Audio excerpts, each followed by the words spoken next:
La verdad acerca de los ángeles. Capítulo 21. Los ángeles en el más allá. Cuando lleguemos al cielo. Vi después un gran número de ángeles que traían de la ciudad brillantes coronas, una para cada santo, cuyo nombre estaba inscrito en ella. A medida que Jesús pedía las coronas, los ángeles se las presentaban, y con su propia diestra el amable Jesús las ponía en la cabeza de los santos. Asimismo, los ángeles trajeron arpas, y Jesús las presentó a los santos. Los caudillos de los ángeles preludiaban la nota del cántico que era luego entonado por todas las voces en agradecida y dichosa alabanza. Todas las manos pulsaban hábilmente las cuerdas del arpa y dejaban oír melodiosa música en fuertes y perfectos acordes. Después vi que Jesús conducía a los redimidos a la puerta de la ciudad. Y al llegar a ella, la hizo girar sobre sus goznes relumbrantes y mandó que entraran todas las gentes que hubiesen guardado la verdad. De los labios del Rey de Gloria se escuchará la bendición, que resonará como la más dulce música a sus oídos. Venid benditos de mi Padre, heredad del reino preparado para vosotros desde la fundación del mundo. Entonces los redimidos serán bienvenidos a las mansiones que Jesús está preparando para ellos. Allí no serán acompañados por los viles de la tierra, sino por aquellos que mediante la ayuda divina han formado caracteres perfectos. Cada tendencia pecaminosa, cada imperfección, ha sido removida por la sangre de Cristo. Y la excelencia y brillo de su gloria, que excede a la del sol al mediodía, les es impartida. La belleza moral y la perfección del carácter de Cristo brilla a través de ellos con un esplendor mayor que la gloria externa. Están sin falta delante del gran trono blanco, compartiendo la dignidad y los privilegios de los ángeles. Los redimidos reconocerán y se encontrarán con aquellos que por su intermedio fueron conducidos al Salvador. ¿Qué conversación más bendecida tendrán con estas almas? Yo era un pecador, dirá uno, sin esperanza y sin Dios en el mundo, y tú viniste y me señalaste al precioso Salvador como mi única esperanza. Otros dirán, yo era un pagano en tierras extrañas. Tú dejaste amigos y la comodidad de un hogar confortable y viniste a enseñarme cómo encontrar al Salvador y creer en Él como el único Dios verdadero. Destruí mis ídolos y adoré a Dios, y ahora lo puedo ver cara a cara. Estoy salvo, eternamente salvo, para admirar a aquel a quien amo. Otros expresarán gratitud hacia aquellos que alimentaron al hambriento y vistieron al desnudo. Cuando la desesperación inundaba mi alma de incredulidad, el Señor te envió a mí, dirán, para hablarme palabras de esperanza y consuelo. Trajiste alimento para suplir mis necesidades físicas y la palabra de Dios para suplir mi necesidad espiritual.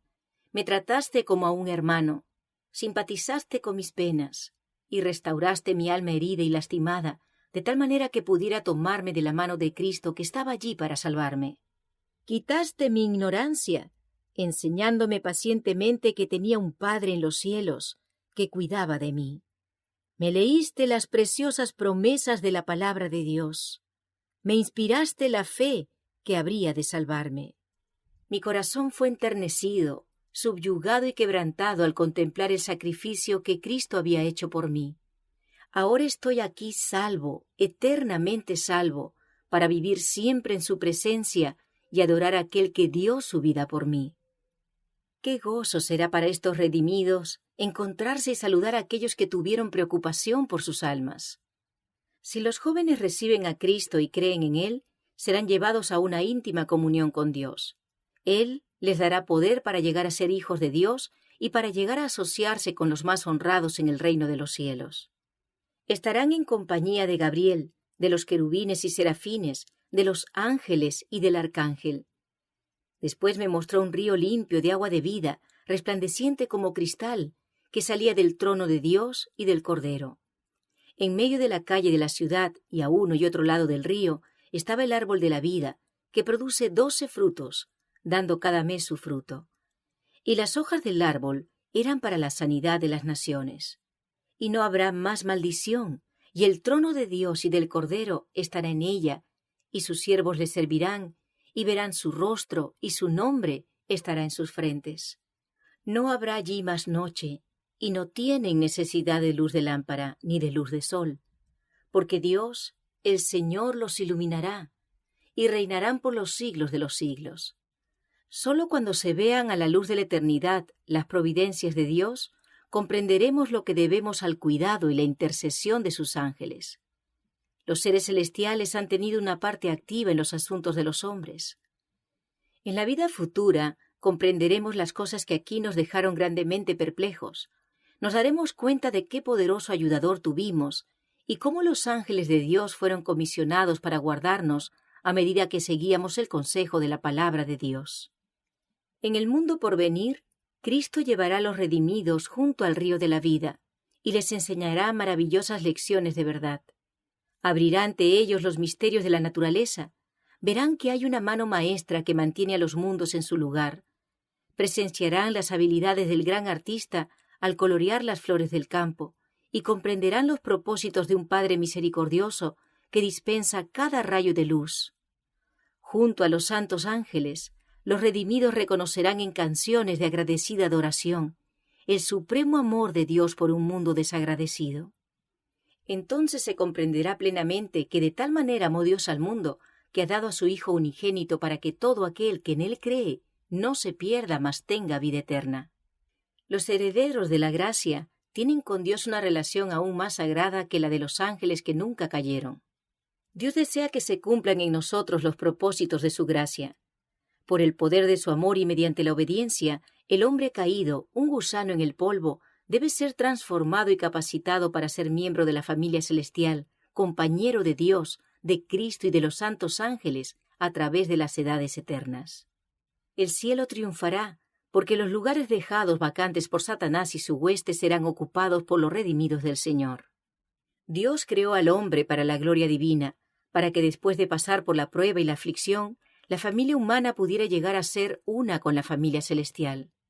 El propósito de Dios era repoblar el cielo con la familia humana, si hubiera demostrado obediencia a cada palabra divina. Adán había de ser probado para ver si iba a ser obediente, como los ángeles leales, o desobediente. Los sentimientos de amor y simpatía que el mismo Dios implantó en el alma se desahogarán del modo más completo y más dulce. El trato puro con seres santos, la vida social y armoniosa con los ángeles bienaventurados y con los fieles de todas las edades que lavaron sus vestiduras y las emblanquecieron en la sangre del Cordero, los lazos sagrados que unen a toda familia en los cielos y en la tierra, todo eso constituye la dicha de los redimidos. El juicio durante el milenio. Durante los 1000 años que transcurrirán entre la primera y la segunda resurrección, se realizará el juicio de los malos. Daniel declara que cuando vino el anciano de días, se dio el juicio a los santos del Altísimo. Durante ese tiempo, los justos reinarán como reyes y sacerdotes ante Dios.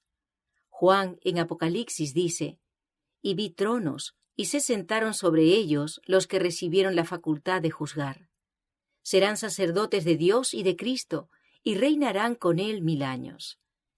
En este período, como predijo Pablo, los santos han de juzgar al mundo. En unión con Cristo, los santos juzgarán a los malos, comparando sus actos con el libro de referencia, la Biblia. Cada caso será decidido de acuerdo a las obras hechas en el cuerpo. Aún Satanás y los ángeles malignos serán juzgados por Cristo y su pueblo. La tercera venida de Cristo. Al fin de los 1000 años, Cristo regresa otra vez a la tierra. Le acompaña la hueste de los redimidos y le sigue una comitiva de ángeles. Al descender en majestad aterradora, manda a los muertos impíos que resuciten para recibir su condenación.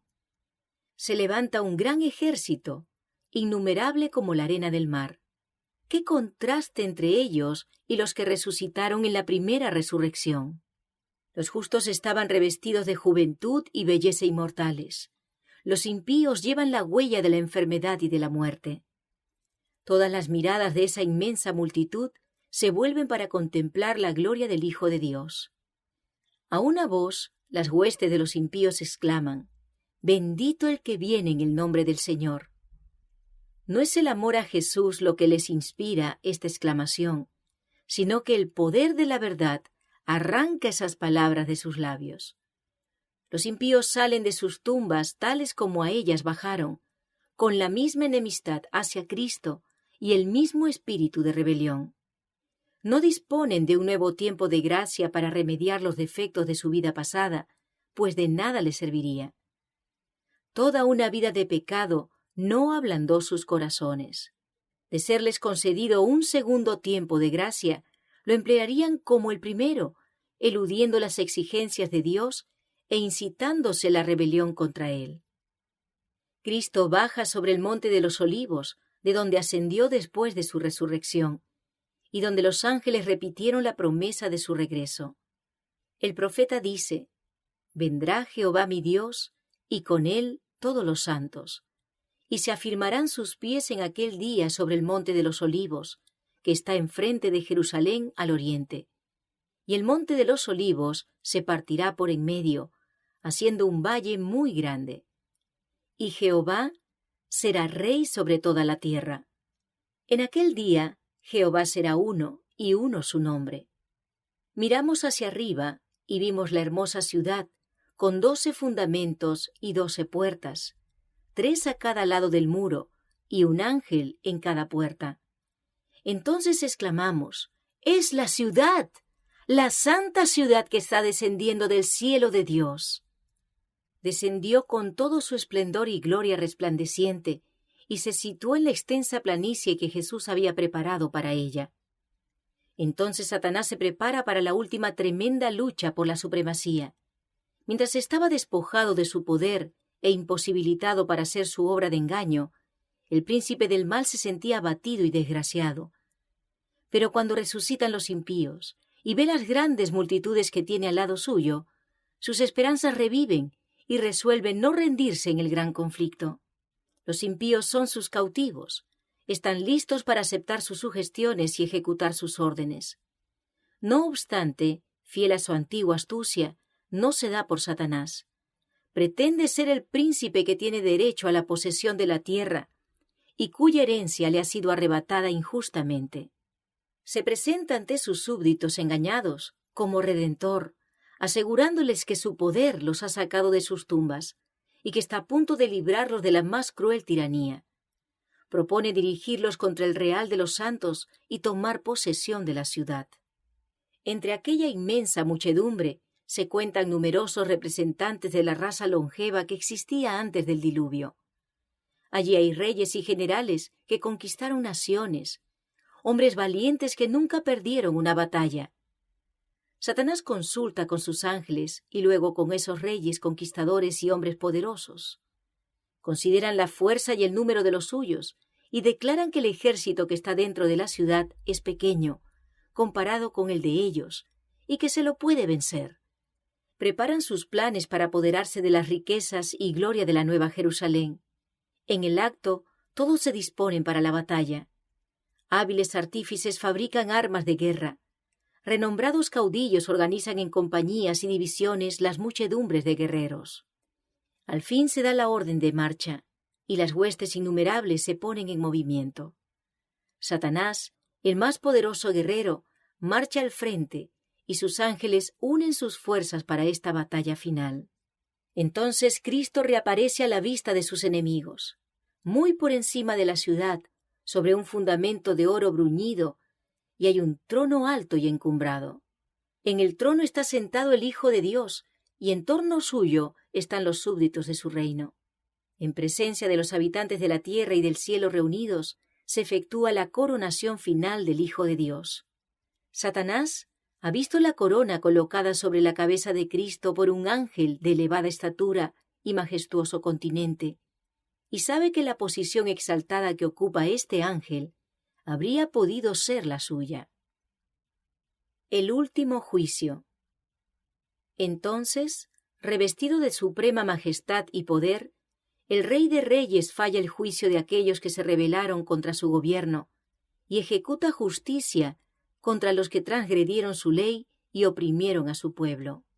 Apenas se abren los registros y la mirada de Jesús se dirige hacia los impíos, estos se vuelven conscientes de todos los pecados que cometieron. Reconocen exactamente el lugar donde sus pies se apartaron del sendero de la pureza y de la santidad, y cuán lejos el orgullo y la rebelión los han llevado en el camino de la transgresión de la ley de Dios. Por encima del trono se destaca la cruz, y como en vista panorámica aparecen las escenas de la tentación, la caída de Adán y las fases sucesivas del gran plan de redención. El humilde nacimiento del Salvador, su juventud pasada en la sencillez y la obediencia, su bautismo en el Jordán, su ministerio público, la traición, el Hijo de Dios presentado con visos de triunfo ante Anás, obligado a comparecer en el palacio del sumo sacerdote, en el pretorio de Pilato, ante el cobarde y cruel Herodes. Todo eso está representado a lo vivo. Luego, ante las multitudes agitadas, se producen las escenas finales. El paciente varón de dolores, pisando el sendero del Calvario. El príncipe del cielo, colgado en la cruz. La escena terrible se presenta con toda exactitud. Satanás, sus ángeles y sus súbditos no pueden apartar los ojos del cuadro que representa su propia obra. Cada actor recuerda el papel que desempeñó. Llegará el día cuando todo será revelado en su propia luz ante ángeles y hombres. Así como el artista reproduce en el bronce las características del rostro humano, así se reproducen en los libros del cielo los caracteres. En el juicio, cada uno será revelado tal como es, transformado a la divina similitud o desfigurado por los pecados del egoísmo y la codicia idólatras. En el día cuando cada uno sea recompensado de acuerdo con sus obras, ¿cómo se verán a sí mismos los transgresores? Ya que por unos momentos se les permitirá ver el registro de sus vidas según escogieron vivirla. En el día del juicio, los hombres verán en qué se podrían haber convertido por medio del poder de Cristo. Conocieron las exigencias de Dios, pero se negaron a cumplir las condiciones establecidas en su palabra. Por su propia elección, se unieron a los demonios. En el día del juicio, todo esto se despliega ante los impenitentes. Escena tras escena pasa ante ellos. Claramente, como a la luz del sol del mediodía, todos ven lo que podrían haber tenido si hubieran cooperado con Dios en vez de oponérsele. El cuadro no puede modificarse. Sus casos están decididos para siempre. Y los ángeles caídos, dotados de una inteligencia superior a la del hombre, se darán cuenta de lo que hicieron al emplear sus poderes para inducir a los seres humanos a escoger el engaño y la falsedad. Llegó el momento en que la rebelión debe ser sofocada finalmente y puestos en evidencia la historia y el carácter de Satanás. El archiengañador ha sido desenmascarado por completo en su último gran esfuerzo para destronar a Cristo, destruir a su pueblo y apoderarse de la ciudad de Dios. Los que se han unido a él se dan cuenta del fracaso total de su causa. Los discípulos de Cristo y los ángeles leales contemplan en toda su extensión las maquinaciones de Satanás contra el gobierno de Dios. Ahora se vuelve objeto de execración universal. Satanás ve que su rebelión voluntaria le incapacitó para el cielo. Sus acusaciones contra la misericordia y justicia de Dios están ya acalladas. Los vituperios que procuró lanzar contra Jehová recaen enteramente sobre él. Y ahora Satanás se inclina y reconoce la justicia de su sentencia. Toda cuestión de verdad y error en la controversia que tanto ha durado ha quedado aclarada. A pesar de que Satanás se ha visto obligado a reconocer la justicia de Dios y a inclinarse ante la supremacía de Cristo, su carácter sigue siendo el mismo. El espíritu de rebelión, cual poderoso torrente, vuelve a estallar. Lleno de frenesí, determina no cejar en el gran conflicto. Ha llegado la hora de intentar un último y desesperado esfuerzo contra el Rey del Cielo. Se lanza en medio de sus súbditos y trata de inspirarlos con su propio furor y de moverlos a dar inmediata batalla. Pero entre todos los innumerables millones a quienes indujo engañosamente a la rebelión, no hay ahora ninguno que reconozca su supremacía. Su poder ha concluido. Se enardecen contra Satanás y contra los que fueron sus agentes para engañar, y con furia demoníaca se vuelven contra ellos. Dios hace descender fuego del cielo. La tierra está quebrantada. Salen a relucir las armas escondidas en sus profundidades. Llamas devoradoras escapan por todas partes de grietas amenazantes. Hasta las rocas están ardiendo. Ha llegado el día que arderá como horno. Los elementos se disuelven con calor abrasador. La tierra también, y las obras que hay en ella están abrasadas. La superficie de la tierra parece una masa fundida, un inmenso lago de fuego hirviente. Los impíos reciben su recompensa.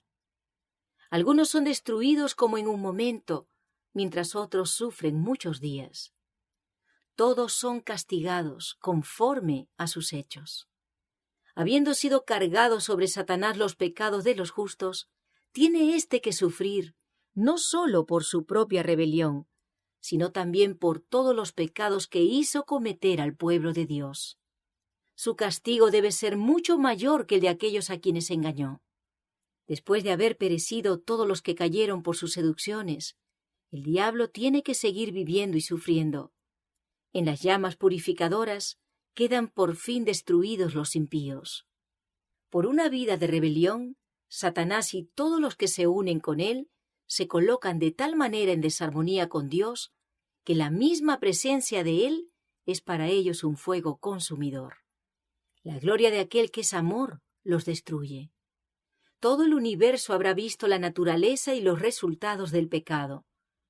Y su destrucción completa, que en un principio hubiese atemorizado a los ángeles y deshonrado a Dios, justificará entonces el amor de Dios y establecerá su gloria ante un universo de seres que se deleitarán en hacer su voluntad y en cuyos corazones se encontrará su ley. El fuego que consume a los impíos purifica la tierra. Desaparece todo rastro de la maldición. Ningún infierno que arda eternamente recordará a los redimidos las terribles consecuencias del pecado. Solo queda un recuerdo. Nuestro Redentor llevará siempre las señales de su crucifixión. En su cabeza herida, en su costado, en sus manos y en sus pies, se ven las únicas huellas de la obra cruel efectuada por el pecado. El pecado es algo misterioso, inexplicable. No hay razón para su existencia. Intentar explicarlo sería tratar de encontrar una razón para justificar su aparición. El pecado comenzó en un universo perfecto, lo cual lo hace inexcusable y lo muestra en toda su pecaminosidad. La razón de su origen y desarrollo nunca fue explicada, ni lo será. Aún en el gran día, cuando el juez se siente y los libros sean abiertos, será evidente para todos que no existe, ni ha existido, una causa o razón para la aparición del pecado. En la condenación final de Satanás y sus ángeles, y de todos los hombres que se han identificado con él como transgresores de la ley de Dios, toda boca se mantendrá cerrada. Cuando se le pregunte a las huestes de la rebelión, desde el primer gran rebelde hasta el último transgresor, ¿por qué han quebrantado la ley de Dios?, se mantendrán silenciosos. No existirá respuesta para dar, ni excusa para ofrecer que tenga algún valor o evidencia. Los habitantes de todos los mundos quedarán convencidos de la justicia de la ley al erradicar el pecado y eliminar la rebelión. El plan de salvación ha revelado a hombres y ángeles el carácter de Dios, y por los siglos de la eternidad, la malignidad del pecado será evaluada a la luz de lo que costó al Padre y al Hijo la redención de la raza rebelde. En Cristo, el Cordero que fue inmolado desde la fundación del mundo, todos los mundos verán las huellas de la maldición del pecado, y todos, ángeles y hombres, darán honor y gloria al Redentor, por cuyo intermedio estará asegurada la desaparición de toda nueva apostasía. La eficiencia de la cruz protegerá a la raza redimida del peligro de una nueva caída. La vida y la muerte de Cristo han desenmascarado los engaños de Satanás y han refutado sus reclamos. El sacrificio de Cristo por un mundo caído unirá a los ángeles y a los hombres con Él mediante lazos indestructibles. El plan de salvación ha vindicado la justicia y la misericordia de Dios, y durante toda la eternidad la rebelión no se levantará otra vez. La aflicción nunca más se sentirá en el universo de Dios. La tierra renovada. Cuando Dios finalmente purifique la tierra, parecerá un lago de fuego sin límites. Pero así como Dios preservó el arca en medio del diluvio para proteger a 8 personas justas, así preservará la Nueva Jerusalén con los fieles de todas las edades. Aunque toda la tierra, excepto la superficie donde se sitúe la ciudad, estará envuelta en un mar de fuego líquido, la ciudad será protegida por un milagro del Todopoderoso, como ocurrió con el arca. No sufrirá daño en medio de los elementos devoradores. La tierra nueva y nuestra herencia eterna. Moisés vio la tierra purificada por el fuego y limpia de todo vestigio de pecado. La vio sin las huellas de la maldición, renovada y entregada a los santos para que la posean por la eternidad. El plan de la redención no se entenderá por completo, ni siquiera cuando los rescatados vean cómo serán vistos ellos mismos y conozcan cómo serán conocidos. Pero a través de las edades sin fin, nuevas verdades se desplegarán continuamente ante la mente admirada y deleitada. En el plan de salvación hay alturas y profundidades que la eternidad misma nunca puede agotar, maravillas que los ángeles desearían penetrar con la mirada. De todos los seres creados, solo los redimidos han conocido por experiencia el conflicto real con el pecado. Han trabajado con Cristo y, cosa que ni los ángeles podrían hacer, han participado de sus sufrimientos. ¿No tendrán acaso algún testimonio acerca de la ciencia de la redención?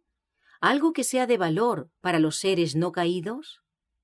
Hay misterios en el plan de la redención, temas de continuo asombro para los ángeles celestiales. El apóstol Pedro, hablando de la revelación dada a los profetas en cuanto a los sufrimientos de Cristo y las glorias que vendrían tras ellos, dice que son cosas en las cuales anhelan mirar los ángeles. La multitud de los redimidos viajará de mundo en mundo, y mucho de su tiempo será dedicado a investigar los misterios de la redención. Este tema se abrirá continuamente ante sus mentes por toda la eternidad. La ciencia de la redención es la ciencia de las ciencias, la ciencia que constituye el estudio de los ángeles y todos los seres inteligentes de los mundos no caídos. La ciencia que ocupa la atención de nuestro Señor y Salvador, la ciencia que penetra en el propósito nacido en la mente del Ser infinito, la ciencia que será el estudio de los redimidos de Dios durante los siglos sin fin. El maravilloso y misericordioso propósito de Dios, el misterio del amor redentor, es el tema en el cual anhelan mirar los ángeles, y será su estudio a través de los siglos sin fin. Tanto los redimidos como los seres que nunca cayeron hallarán en la cruz de Cristo su ciencia y su canción. Se verá que la gloria que resplandece en el rostro de Jesús es la gloria del amor abnegado. A la luz del Calvario se verá que la ley del renunciamiento por amor es la ley de la vida para la tierra y el cielo. Que el amor que no busca lo suyo tiene su fuente en el corazón de Dios, y que en el manso y humilde se manifiesta el carácter de aquel que mora en la luz inaccesible al hombre. Y a medida que los años de la eternidad transcurran, traerán consigo revelaciones más ricas y aún más gloriosas respecto de Dios y de Cristo. Así como el conocimiento es progresivo, así también el amor, la reverencia y la dicha irán en aumento. Cuanto más sepan los hombres acerca de Dios, tanto más admirarán su carácter. A medida que Jesús les descubra la riqueza de la redención y los hechos asombrosos del gran conflicto con Satanás, los corazones de los redimidos se estremecerán con gratitud siempre más ferviente, y con arrebatadora alegría tocarán sus arpas de oro, y miriadas de miriadas y millares de voces se unirán para engrosar el potente coro de alabanza. Y a todo lo creado que está en el cielo y sobre la tierra y debajo de la tierra y en el mar, y a todas las cosas que en ellos hay, oí decir: al que está sentado en el trono y al Cordero, sea la alabanza, la honra, la gloria y el poder por los siglos de los siglos. El gran conflicto ha terminado. Ya no hay más pecado ni pecadores. Todo el universo está purificado. La misma pulsación de armonía y de gozo late en toda la creación. De aquel que todo lo creó, manan vida, luz y contentamiento por toda la extensión del espacio infinito. Desde el átomo más imperceptible hasta el mundo más vasto, todas las cosas animadas e inanimadas declaran en su belleza sin mácula y en júbilo perfecto que Dios es amor.